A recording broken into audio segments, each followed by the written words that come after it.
Ladies and gentlemen, good day and welcome to Persistent Systems earning conference call for third quarter FY26 ended December 31st, 2025.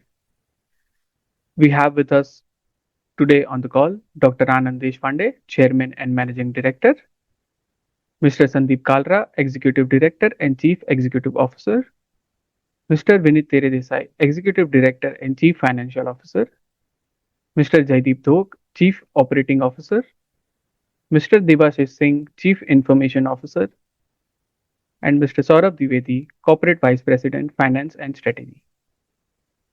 Please note all participants' line will be in listen-only mode, and there will be an opportunity for you to ask questions after management's opening remarks. Should you need any assistance during the conference call, please raise your hand from the participant tab on the screen. While asking question, requesting you to please identify yourself and your company.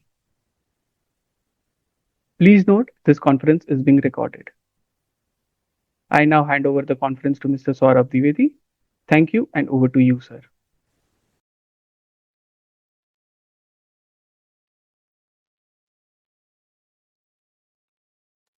We sincerely appreciate your participation in today's call. I will quickly outline the agenda. Sandeep will begin with an overview of our results and commentary on the business. Vinit will take you through the financial details and key operational metrics for this quarter. Debashish, our Chief Information Officer, will highlight how we are using AI internally at Persistent as Customer Zero. Jaideep will provide you an update on how we are helping our customers adopt and scale AI. I will then provide an overview of our key deal wins and awards and recognitions for this quarter. Sandeep will come back for a quick summary of the prepared remarks, post which we will open the conference for questions. Let me also remind you that as part of our prepared remarks and during Q&A, we may make certain statements which are forward-looking and may involve significant uncertainty. Persistent does not take any responsibility to update such forward-looking statements, and your discretion is warranted while making any investment decisions. With this, let me hand over to Sandeep for his prepared remarks. Thank you, Saurabh. Before I begin, I would like to wish all of you a very happy and prosperous new year. I hope all of you are doing well. Now let me start with a quick financial summary for the quarter gone by. We achieved a healthy revenue growth of 4% quarter-on-quarter and 17.3% year-on-year, delivering $422.5 million in Q3 of fiscal 2026. On a trailing 12-month basis, our revenue stood at $1.6 billion. This marks our 23rd sequential quarter of revenue growth. In rupee terms, the growth for the quarter came in at 5.5% quarter-on-quarter and 23.4% year-on-year. In constant currency terms, the growth for the quarter was 4.1% quarter-on-quarter.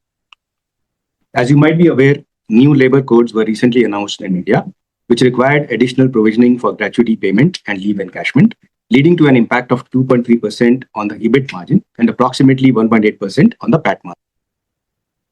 After accounting for this impact, the EBIT for the quarter came in at 14.4%, which translates into a decline of 7% quarter-on-quarter and an increase of 19.1% year-on-year in absolute terms. Profit after tax for the quarter came in at 11.6%, a decline of 6.8% quarter-on-quarter and an increase of 17.8% year-on-year in absolute terms. Vinit, our CFO, will provide a detailed color on the financials and margin movement later in this call. Coming to the order book for the quarter. The total contract value for the quarter stood at $674.5 million, with the total contract value of new bookings coming in at $369.1 million. The annual contract value of bookings for the quarter is $501.9 million, out of which the ACV from new bookings contributed $255.8 million. As always, both the TCV and ACV numbers include all bookings, small and large, renewals, as well as new bookings across existing and new customers. Also, as highlighted in our earlier calls, our revenue conversion on a quarterly basis is a function of ACV bookings closed in previous quarters, as well as the conversion from multi-year deals booked in previous years, which are included in our total contract value or TCV bookings that we announce on a quarterly basis. Now, let me give you some color on our client movement across various reported categories. This quarter, we witnessed healthy year-on-year growth among our various client buckets, with our top 5 customer revenue growing by 25.6%, top 10 by 28.3%, top 20 by 26.3%, top 50 by 22.7%, and the top 100 customers by 20.1%. Coming to the year-on-year movement of customers across various reported buckets. Customers with annual revenues greater than $75 million increased from 3 to 4 on a year-on-year basis. Customers with $50 million plus annual revenue remained stable at 4. Customers in $20 million plus category increased from 10 to 12. Those in $10 million plus category increased from 22 to 28. And the customers in $5 million plus category saw a significant increase from 47 to 61 over the last month. Customers in $1 million plus category increased from 189 to 195. This demonstrates our consistent success in cultivating deeper, more resilient partnerships with our customers over time. Coming to the details of our geographic performance.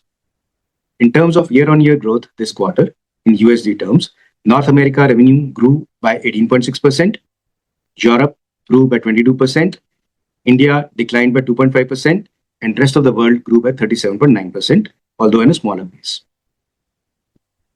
In terms of industry segments, this quarter's growth was led by BFSI vertical with 29.3% growth, followed by software, high-tech and emerging industries and healthcare life sciences, which grew by 14.7% and 7.4% respectively on a year-on-year basis.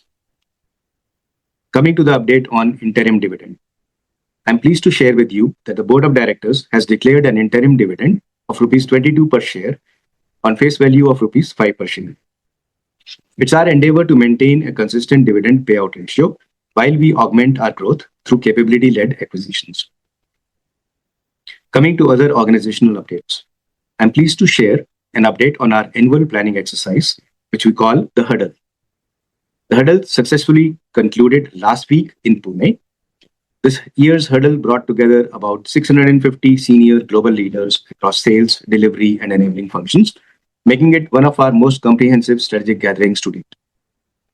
Over the course of this intensive offsite, we not only charted our priorities and focus areas for FY27, also assessed our progress towards our long-term aspiration of reaching $5 billion in annual revenue by FY31, and did intensive trainings on the AI side for our entire leadership. I'm also happy to share that we remain firmly on track, advancing confidently towards our aspiration of $2 billion by March 2027 and laying the foundation of $5 billion by March 2030. With this, I conclude my prepared remarks and would like to invite Vineet, our CFO, to give a detailed color on quarterly financials and related matters. Vineet, over to you. Thank you, Sandeep. Good evening and good day to all. Thank you for taking the time to join us today. Let me now take you through the financial highlights for the quarter gone by. Q3 FY26 revenue stood at $422.5 million, registering a year-on-year growth of 17.3%. In rupee terms, it translates to 37,782.1 million, growth of 23.4% year-on-year. EBIT margin for Q3 FY26 came in at 14.4%, 50 basis decline year-on-year. EBIT for this quarter was rupees 5,427.5 million, translating to a growth of 19.1% year-on-year.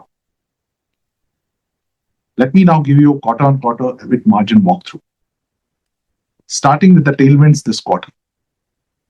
Favorable currency movement has resulted in a tailwind of 30 basis points.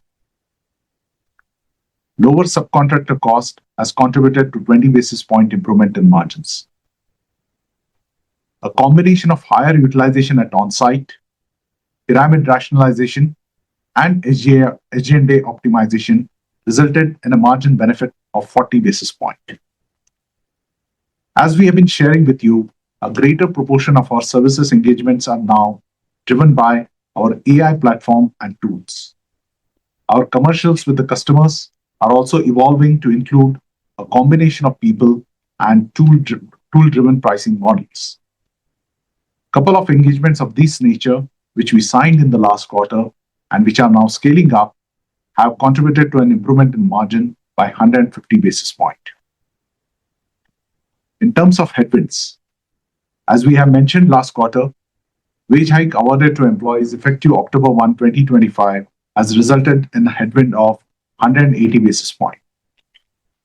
In addition, there was a one-time impact of 230 basis points on EBIT margin on account of increased provisioning for gratuity and leave encashment in accordance with the new labor code announced by the Government of India.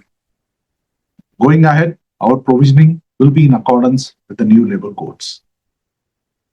Furloughs have impacted the margins by 20 basis points this quarter.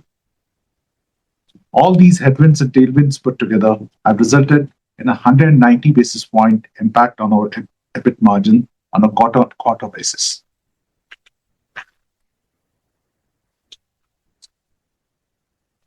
Excluding the one-time impact of labor code, our EBIT margin would have been 16.7%, a 40 basis point improvement over Q2 FY26. Other income, net of finance costs, stood at 300.6 million rupees as against 58.9 million rupees in Q2 of FY26. Increase in other income was primarily due to earnout credit of rupees 129.8 million rupees from one of our recent acquisitions. Foreign exchange loss of rupees 78.2 million rupees this quarter as against a gain of 272 million rupees in Q2 of FY26 was primarily on account of mark-to-market losses on hedges. Effective tax rate for the quarter came in at 22.2% versus 23.5% last quarter. ETR for FY26 will be in the range of 22-24%. The ETR needs to be looked at on a yearly basis as all seasonal elements will be taken care of on a yearly basis. Profit after tax was 4,394.5 million rupees, a growth of 17.8% year-on-year. This translates to a PAT margin of 11.6%. Earning per share was 28.20 rupees per share in Q3 of FY26 compared to 30 rupees per share in previous quarter. Year-on-year growth in EPS was 16%. Excluding one-time impact on new labor codes, our PAT would have been 13.4%, a growth of 35.7% in year-on-year terms. Excluding cash from capital employed, return on capital employed for Q3 FY26 came in at 43.8% versus 45.5% in the previous quarter. Total cash and investments stood at 29,046.5 million rupees as of 31st December 2025.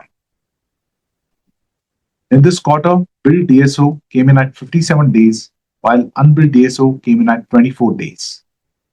Billed DSO increased by 3 days and unbilled DSO increased by 3 days compared to Q2 of FY26. Operating cash flow to PAT for this quarter came in at 91% compared to 114.3% in the previous quarter. This increase in the DSO and decline in the OCF to PAT ratio were driven by collection spillover to the first week of January due to the holiday season for certain customers. Forward contracts outstanding as of 31st December 2025 were $490 million at an average rate of 89.1 rupees per dollar. Let me now give you some operational updates. At the end of Q3 FY26, our total headcount stood at 26,711, an increase of 487 from previous quarter. Trailing 12 months attrition this quarter came in at 13.5% compared to 13.8% in previous quarter.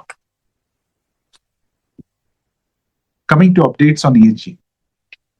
Our commitment to sustainability and responsible business practices continues to deliver measurable progress, reinforcing our position as a trusted and forward-thinking organization. This quarter, I'm pleased to announce that our S&P Global ESG score has improved to 86, a step up from last year's score of 85. This improvement underscores the effectiveness of our ESG strategy and the consistent progress we are making across ESG dimensions. As we move ahead, we remain focused on embedding ESG principles into every aspect of our operations. These efforts not only strengthen our resilience, but also create long-term value for our stakeholders and communities we serve. With this, let me now hand over to Debashish for commentary on AI progress. Thank you, Vineet. I am pleased to join all of you today. My name is Devashish Singh, and I serve as the Chief Information Officer at Persistent. My mandate is to drive enterprise-wide technology transformation in alignment with our business priorities. We are focused on accelerating a scalable, secure, and AI-driven IT foundation that enables our growth, improves operational efficiency, strengthens our risk posture, and enhances employee experience. As customer zero, our yearly investment in trusted AI platforms, combined with deep partnership with hyperscalers like Microsoft, AWS, Google, and Oracle Salesforce, have allowed us to move AI from pilots to production, enabled by strong data foundations and sorry about and responsible AI governance. What we consistently observe across the industry is that successful AI programs depend less on model sophistication and more on operational maturity, data readiness, process redesign, and governance. To drive this transformation at scale, we have built a modular agentic AI platform, AssistX, which embeds domain-specific AI agents across the enterprise within our system of records, system of intelligence, and system of action. Our system of record, including Oracle, Microsoft SharePoint, and Salesforce, serve as the enterprise single source of truth. The system of intelligence powered by Microsoft Azure Lakehouse, along with AWS, Google, and Azure Fabric-based models, provide consistent, accurate, and trusted insights. AssistX, our system of action, enables autonomous fulfillment through AI agents across sales operation, legal, delivery excellence, finance, HR, IT, procurement, and the talent supply chain.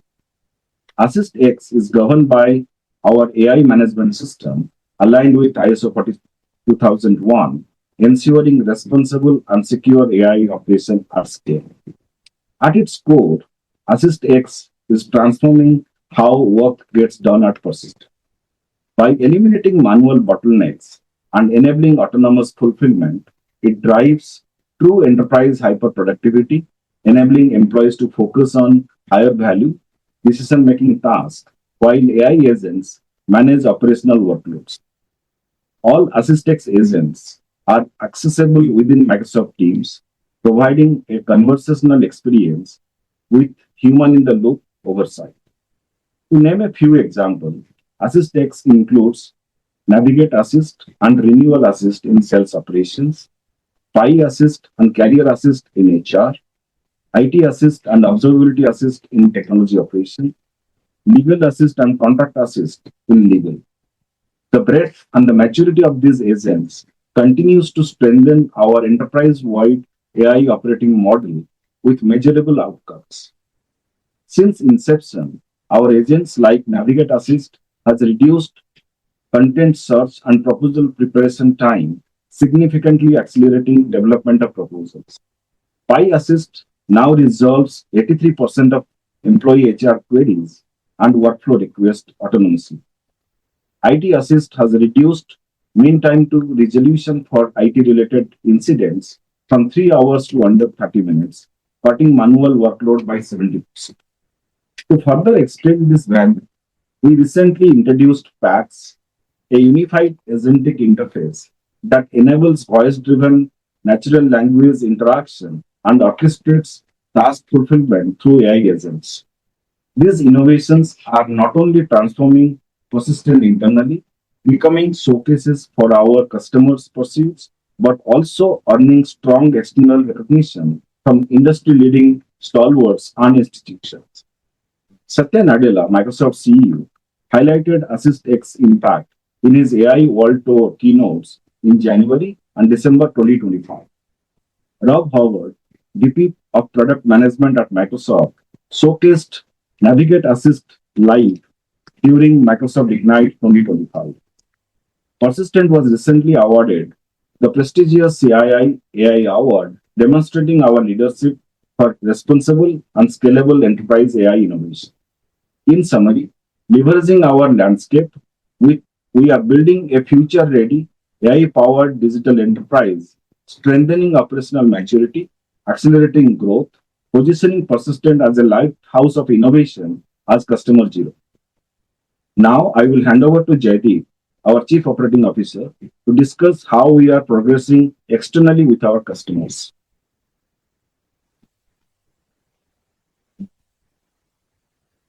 Thank you, Deb. Let me share a few updates on how we are helping our clients adopt and scale up AI with measurable outcomes.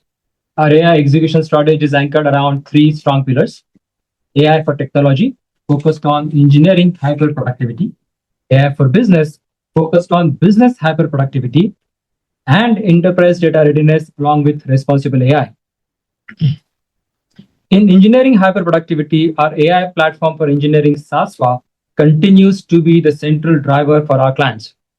Our scale out continues through two proven models: assessment-led expansion, delivering 60 to 75% cycle time reduction in work streams such as due diligence for private equity clients, and application as well as data modernization initiatives across organizations. Outcome-based managed services with end-to-end accountability to deliver measurable business and operational impacts. Let me share an example of what SASVA achieves for our clients. For a global bank based in Europe, we assessed their complex millions of lines of legacy code, which led us to win the full-blown engagement of transformation to the modern technology stack. This engagement required on-premise deployment, which not only understood the domain, but also comprehended the complexities within their banking landscape. Our SASVA platform helped us decode the legacy logic, which is otherwise scattered across the enterprise. It then helped us arrive at the modern technology-based solution along with the overall transformation plan, while preserving mission-critical continuity and targeting around 22% productivity as well as time to market improvement. Our recent partnership with DigitalOcean and Anthropic are accelerating this scale out further. DigitalOcean strengthens our footprint for private cloud and sovereign deployments, while Anthropic enhances access to frontier models. Our IP portfolio continues to expand for SASVA, with now having 105 patents filed, including 30 in the last quarter, along with over 20 research publications. Our first open source MLX solution on Apple Silicon delivers virtual LLM style performance, significantly reducing cost and latency for agent-driven inference. These assets strengthen our competitive position in enterprise AI and accelerate development across the software development lifecycle. In business hyperproductivity, we continue to reimagine end-to-end workflows as self-orchestrating ecosystem of AI agents powered by our domain-driven reasoning engines. We cover the entire value chain of assessment to adoption to scale for agentic AI solutions with measurable business impact. To share a recent success story, for a leading life sciences client, we helped shorten their drug discovery cycle by using GenAI Hub and Agent Studio. The solution involved AI-enhanced biomedical knowledge graph designed specifically for their Crohn's disease R&D pipeline. The solution delivered a 60% uplift in data mining efficiency and drove up to 40% higher productivity in their drug discovery process. Our business hyperproductivity portfolio now comprises of 200 plus agents developed both in-house and across our partner ecosystem, including the likes of Google Gemini Enterprise, Microsoft AI Foundry, Salesforce Agentforce, NVIDIA, and leading automation platforms such as UiPath, Appian, and OutSystems. This quarter, we also launched the agent processing unit to support onboarding and orchestration of external agents in our Agent Studio. Moving on to the enterprise data readiness, which remains the single most important driver of scaled AI adoption. Our platform-oriented approach based on the pillars of responsible AI, agentic data operations, and workforce enablement continues to differentiate us. To share an example, for one of the world's leading global banks, we're actively migrating a 25 years old legacy code data platform to a modern Snowflake and AWS-based data stack. This engagement fully leverages multiple accelerators within our agentic data platform, IORA, spanning across assessment, platform development, governance, observability, and the migration itself. The result is stronger data outcome while fully addressing regulatory, governance, and data sharing obligations. And we are seeing overall program effort reduced by approximately 40%.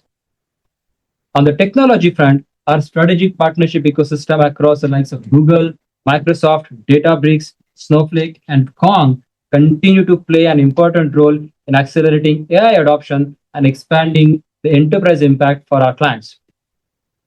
In summary, we are delivering strong momentum in our AI initiatives, and our execution continues to earn strong external recognition. Persistent has been awarded as Emerging Leader in Gartner's Innovation Guide for GenAI Consulting, Leader in ISG Provider Lanes for Generative AI, and Leader in Everest Talent Readiness for Next-Gen Data Analytics and AI. I would now invite Saurabh to take you through the key deal wins, awards, and recognitions for the last quarter. Thank you, Jaideep. I will first talk about key deal wins for the quarter by industry segments. Starting with our software, high-tech, and emerging industries vertical. Persistent was selected by a leader in next-gen manufacturing and supply chain solutions for a 360-degree partnership across engineering, cloud operations, professional services, and go-to-market collaboration. This strategic engagement involves SASVA-led scaled factory model for migrating end clients of the customer to cloud-native ERP, ownership of AI-led engineering of the digital commerce product, as well as transformation of its infrastructure and cloud operations. Persistent was chosen by an edtech leader specializing in software and analytics for pre-kindergarten to high school education domain to transform its customer success and tech support organizations.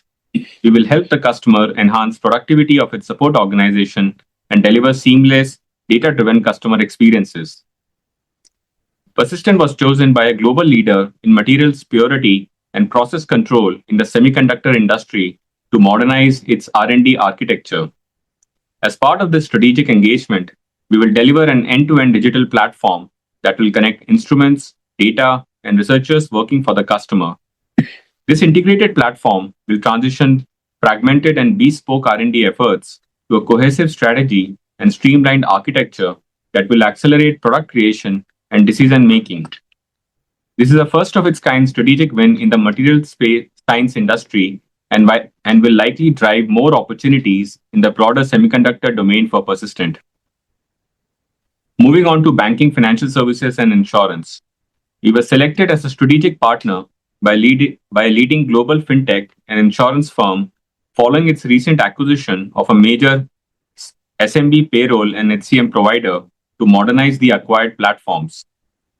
Leveraging our proprietary SASVA and IORA platforms, we will re-architect the payroll platform for easier maintenance, migrate HCM to Microsoft Azure for cost and performance optimization, build a secure, scalable app marketplace, and deploy governance, automation, and AI-led frameworks for predictive insights.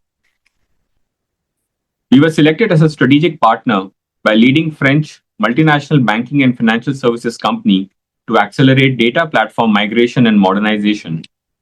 The partnership spans across three major initiatives: building a global data factory, modernizing data operations with IORA, and standardizing and automating the documentation process. Persistent's expertise in data engineering and data modernization using the Databricks platform led to direct engagement with the customer, bypassing a multi-vendor RFP. A tier 1 bank in the US selected Persistent to support the transformation program in its cybersecurity organization.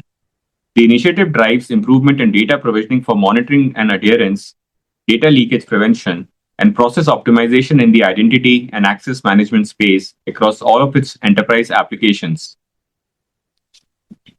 We are pleased to share that with this Tier 1 banking customer, we won a total of $100 million TCV deal this quarter, which included 25% new TCV component.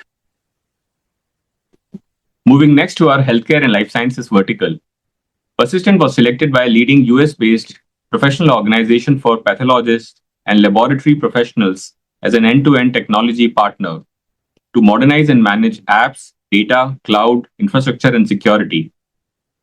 The benefits to the customer include automation of its information systems, support activities, reduction in technology debt, and gradual migration to 100% cloud native technologies. This is a $50 million plus engagement over 5 years and is one of the largest deals that we have signed in the pathology and laboratory automation domain. Persistent was chosen by a global leader in kidney and vital organ therapy to modernize and manage its IT infrastructure, delivering 24/7 multilingual support to automation, predictive analytics, and self-healing systems. This is another example of our established playbook where we build and manage a modern IT infrastructure for businesses which get carved out in private equity transactions. Persistent was selected by a leading provider of patient support services, market access strategy, and data-driven analytics to life sciences and pharma companies to integrate its CRM systems and modernize its data platforms. This deal is unique as it marks our first significant win in the Salesforce Life Sciences Cloud domain. Now coming to the awards and recognitions we received during the quarter. Persistent was recognized by Microsoft as a frontier firm for its leadership in innovation, earning a featured spot on stage and in Microsoft's official lookbook. Persistent was recognized by Kantar Brands as one of India's most valuable brands, ranking 6th in its category, a testament to the company's brand strength, performance, and business impact. Our leaders, Dr. Anand Deshpande and Sandeep Kalra, were jointly recognized by Fortune India as India's best CEOs in the IT services mid-cap category for 2025.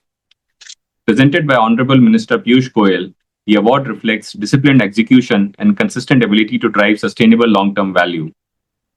Our CEO Sandeep Kalra won the Impactful Large Enterprises CEO Award at the ET Edge India Impactful CEO Awards 2025. Persistent earned 2025 ISG Star of Excellence Award for AI and Data with a CX score of 92, highlighting our strong client impact. Persistent was named a leader in 2025 ISG Provider Lens for Insurance Digital Engineering and Insurance Generative and Agentic AI Services, recognizing our AI-powered insurance strength. Persistent was commended for building a future-ready, high-performing talent ecosystem and has received multiple awards by leading organizations such as Everest Group, SHRM, and TIS. The details of these awards are available in our investor presentation. With this, let me hand it back to Sandeep. Thank you, Saurabh. Let me conclude our prepared remarks by saying we are happy with the consistent performance that we have been able to deliver in the quarter gone by, combined with our progress on the AI-led platform-driven style. Operator, with this, let's open the floor for questions. Thank you, sir. We will now open the call for Q&A session. We will wait for a few minutes until the queue assembles. We request participants to restrict to 2 questions and then return to the queue for more questions. Please raise your hand from participant tab on the screen to ask the question. The first question is from Mehta Bhavik. Hi, thank you. So a couple of questions. Firstly, Sandeep, can you talk about how the demand environment has changed in the last 3 months, across different verticals? And second question is on margins. It's good to see, the combination of using AI tools and people is helping the margins to an extent.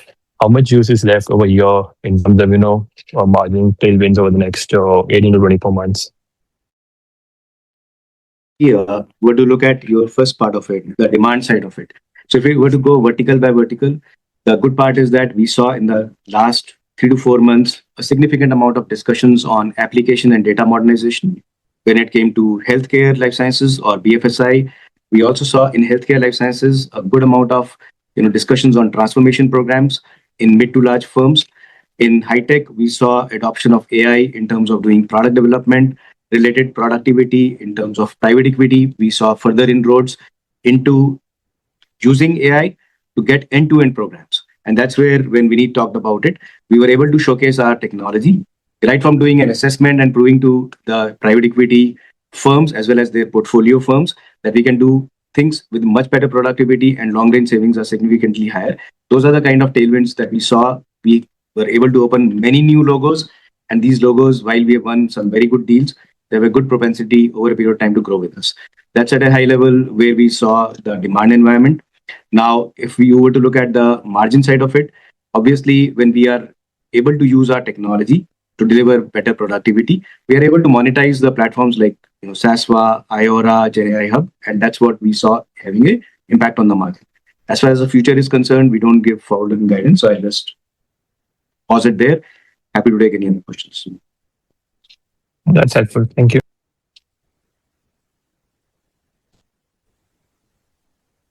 Thank you. The next question is from Sandeep Shah. Yeah, thanks. Thanks for the opportunity and congratulations on a very good set of numbers. Sir, I have two bookkeeping questions. So, if I look at the nature of the software license revenue growth, in this quarter it has gone up by 40% Q on Q. And if I strip out from the total revenue, the services revenue has gone up by 2.6%. So, how to read this line of software license revenue growth? And the second related question to Vinit sir, on the balance sheet, if I look at the intangible assets under development, it has been increasing. So it constitutes 1% of the revenue, but it has increased incrementally by 50 bps for the last 2 years. So what is the nature of these capitalization on the balance sheet?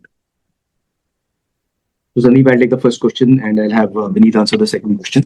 So as far as the software licenses are concerned, there are three different, or rather, even high level, two different components.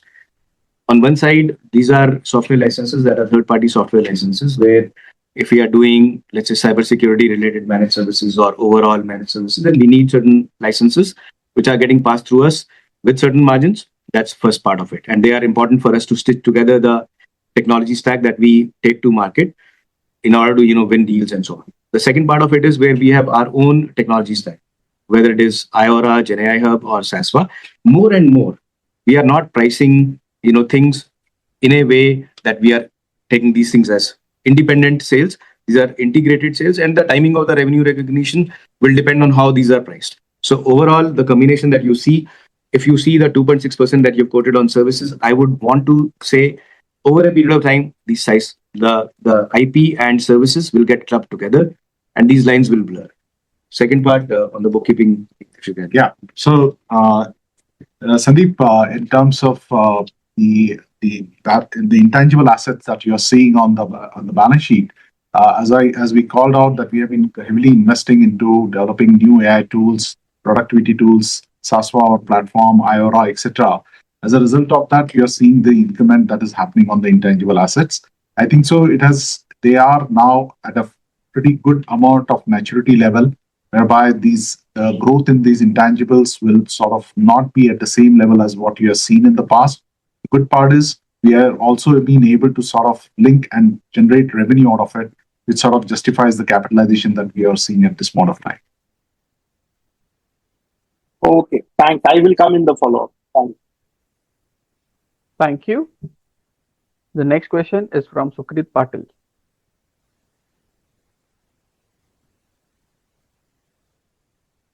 To the team, am I audible?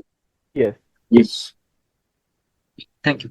I have two questions. As Persistent continues to scale in data, cloud, and digital engineering, what specific initiatives are being prioritized to deepen client relationships and expand into new verticals? Over the next 12 to 18 months, how do you see the company positioning itself to sustain this growth momentum while navigating evolving labor and regulatory frameworks? That's my first question. I'll ask my second question after this. Thank you. So if you were to look at it, Sukrit, the data, cloud, digital engineering, that's exactly where we are investing. So if you look at our investments in building SASVA over the last, let's say, 24 months plus, that basically is in the product development lifecycle. So it's at the cusp of digital engineering, whether it's new product development, whether it is taking over products, sustaining them at a better, effective productivity, or doing even things like professional services, customer support, and taken to the enterprise, that helps us in even doing application modernization, re-engineering programs that were not possible earlier, and so on. So there's a significant amount of things that we are doing with SASVA there. Similarly, on the data side, some of the work that we are doing with even Fortune 100 customers or Fortune 50 and even bigger customers is on the data side, where we are investing in building our components around IORA. Jaideep talked about how we have used the technology to build even 200 plus agents that can help us in modernizing the landscape of a larger enterprise using these tools, taking them from legacy to modern kind of platforms and so on. So there's a significant amount of IP capability case studies that we have, which we are taking to our top 100 customers. And if you look at our top 100 customers, they give us close to 82% of the revenue, and they are growing today at about 20% plus. So there's a significant amount of bringing all of this together, customer being at the center of it and adding more value there. And we are confident whether it's 12 to 18 months, this is an ongoing journey. We are confident this should lead to good growth as we go along. Thank you. My second question is with EBIT margins resilient despite the one-time labor code impact, how are you planning to balance cost discipline with investments in talent and technologies? Could you outline how the company is approaching capital allocation to support both shareholder returns and long-term growth? Thank you. Yeah. So if you were to look at it, the total shareholder return is a function of what we deliver as growth, and it leads to capital appreciation on one side. On the other side, we have had a very healthy dividend payout ratio. So if you look at even our current, announcement that we have done last year, interim dividend, if I'm remembering it right, it was 20 rupees. Today it is 22. So it has also increased. So from that perspective, our continued investment in talent leads to market share gains, leads to our ability to have both the capital appreciation as well as the dividend payout ratios and take care of our investors in the long run while delivering value to our customers and our employees. Thank you for the guidance, and I wish the entire team best of luck for next quarter. Thank you. Thank you. The next question is from NGN Puranik.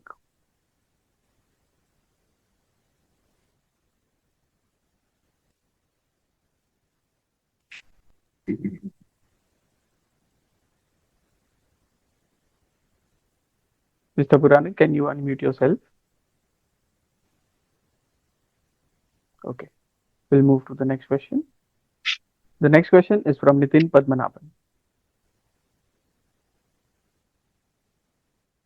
Hello, good evening. Wishing all of you a very happy new year and congrats on a solid quarter. Sandeep, need your advice on, or maybe better understanding on this. So this quarter, there's a 150 bips improvement in margins because of tools and pricing, tool-driven pricing models, right? How should we think about this logically? Because one, it's a big margin jump in a single quarter. Second thing is that is this for a specific large project where there was a large accrual this quarter, or because people normally would tend to sort of extrapolate this linearly? So better sort of thought process, how should we think about this? And the second thing is this obviously should have led to higher fixed price. We don't disclose that, but is that a fair understanding?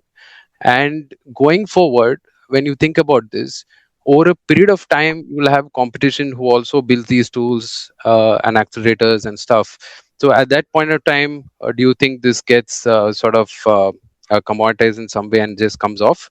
Or should this be a sustainable kind of margin that it'll pull up, right? That was the first one. And the second one was for Vineet. This quarter, we announced 1.1 million sort of share that we have sort of issuing to the ESOP trust. How should we think about the impact on margins as we get into next year from that specifically? Yeah, these were the two questions. Thank you. So Nitin, first of all, this 150 basis points improvement that you're seeing, it's not on account of one deal. So there are multiple deals that we have won using the SASVA side of it, IORA side of it, then IHub side of it. Certain things my colleague Jaideep covered when he talked about the AI wins. Now, if you look at these wins, some of these wins are scaling as we speak. And the way the business model in some of these things is when we are bringing our tool and IP, we are monetizing some amount upfront and some amount is basically, through the productivity that get by deploying lesser number of people because we are using the technology.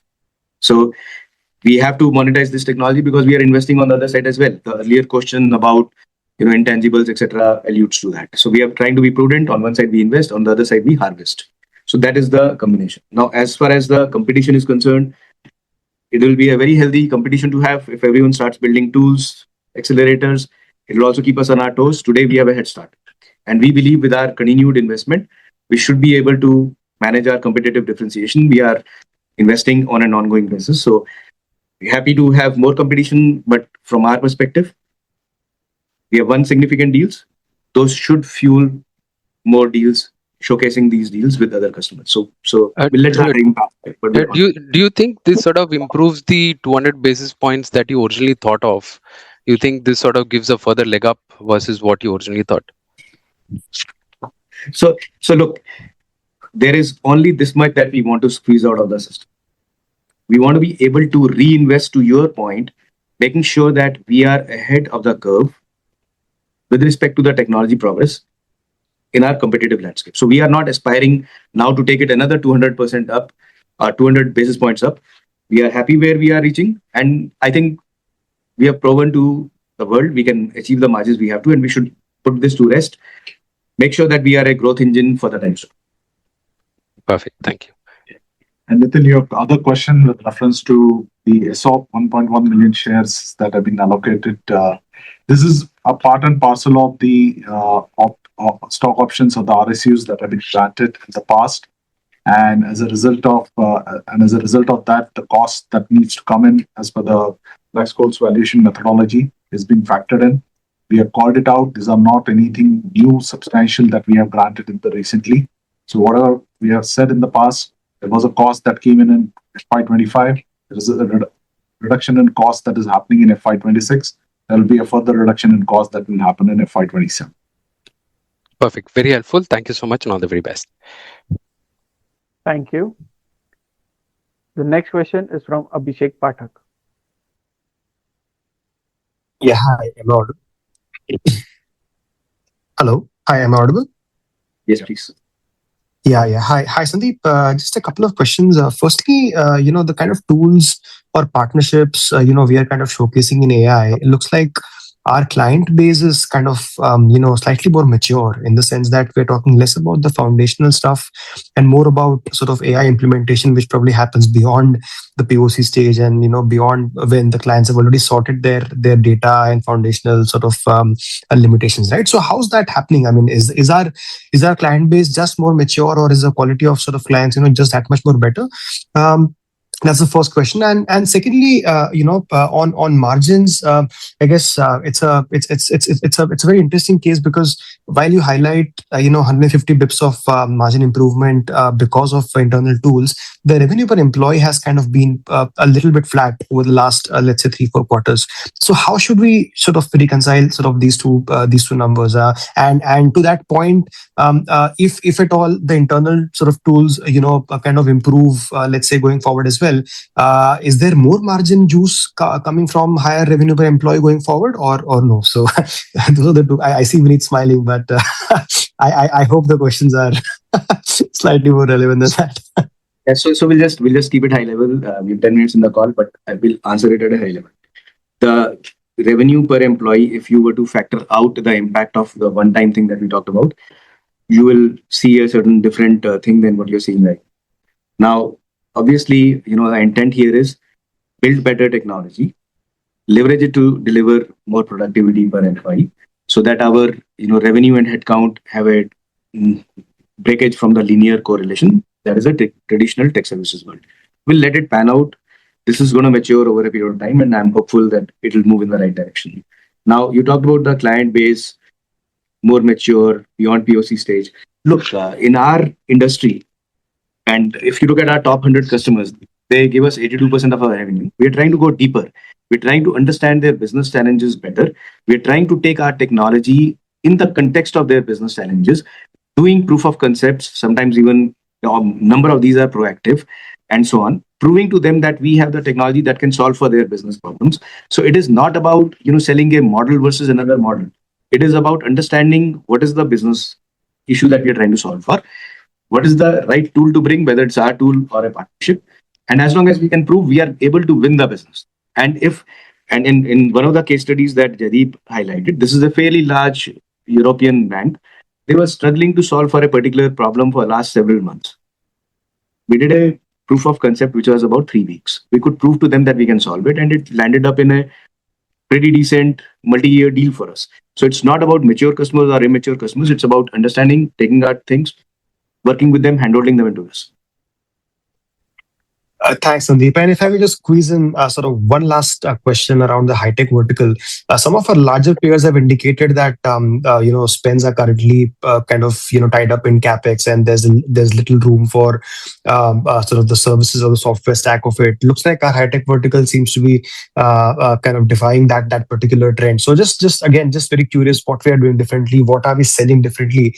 Where our high-tech clients are kind of coming in and sort of prioritizing the software stack in addition to the capex sort of spends that they're obviously doing. Sure. So if you look at traditionally where Persistent has played in the high-tech market versus a number of our peers are playing in the high-tech market, a number of our peers address what is the typical IT part of the high-tech customer. We are at the core of the engine. We are in the product development and the related side of it, whether it is doing professional services, customer support, 9 yards. So if you look at it, the technology that we are building, the business model that we are taking, not just directly to the company, but also customizing it. If it is a private equity held company, what are they trying to solve for? If a private equity company is trying to carve out a smaller company from a bigger tech company, trying to stand up these guys as an independent company, on one side, yeah, we can do the stand up of greenfield IT and do managed services. But more importantly, how do we help them take the modern tool set from a product development perspective, accelerate their product development, squeeze out costs from their mature products and so on. So our pitch is very, very different, very differentiated in the high-tech space as compared to most of our competition. Got it. Thanks and all the best. Thank you. Thank you. The next question is from Vibhor Singhal. Yeah, hi. Thanks for taking my question. And congrats on a solid performance yet again. Just two questions from my side, one for Sandeep and one for Vineet. Sandeep, just on the healthcare vertical, in the past you had mentioned that this year you anyways expect BFSI and high tech to lead the growth, and it's playing out pretty much in the same manner. But how has the high tech vertical overall demand environment kind of played out over the past 2 quarters? The big beautiful bill, of course, is behind us. In terms of how clients are looking to change their spends in this vertical, and more importantly, the payers and providers, where do you see a higher delta or a higher growth potential in the coming quarters? And then I'll have a follow-up for Vineet. Sure. So in the middle, you talked about high-tech vertical. I'm assuming your question was on the healthcare vertical. Oh, I'm sorry. I think I meant the healthcare vertical. That's fair. So if you look at our healthcare vertical, we are very pleased with the way we have seen the demand shape up. Partly it is the market, and I would credit our team more than just the market dynamics for getting to the right audience, understanding their imperatives, and the kind of wins that we have highlighted that Saurabh talked about. A number of them are new logos in addition to the expansion in the existing accounts as well.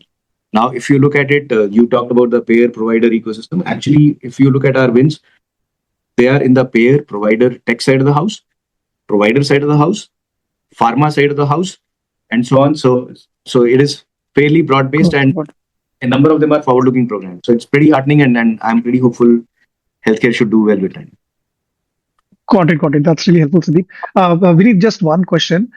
Just wanted to understand the accounting part of the 150 basis point margin expansion that we have reported because of the platforms and the pricing. How does this work? So basically, the work that we did in this quarter, we've booked that benefit in this quarter, and next quarter we have again to decide, and this might be 100 basis point or 50 basis point or zero next quarter, or does it get built into the base and that basically flows for the life of the project or certain till the next milestone is reached.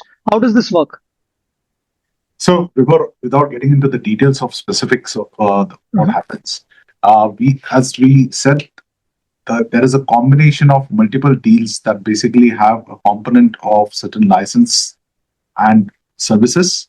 Sometimes there is a component of license that comes in terms of the revenue play because that gets delivered and gets recognized. Sometimes it's over a period of the entire contract because it's not specifically identified.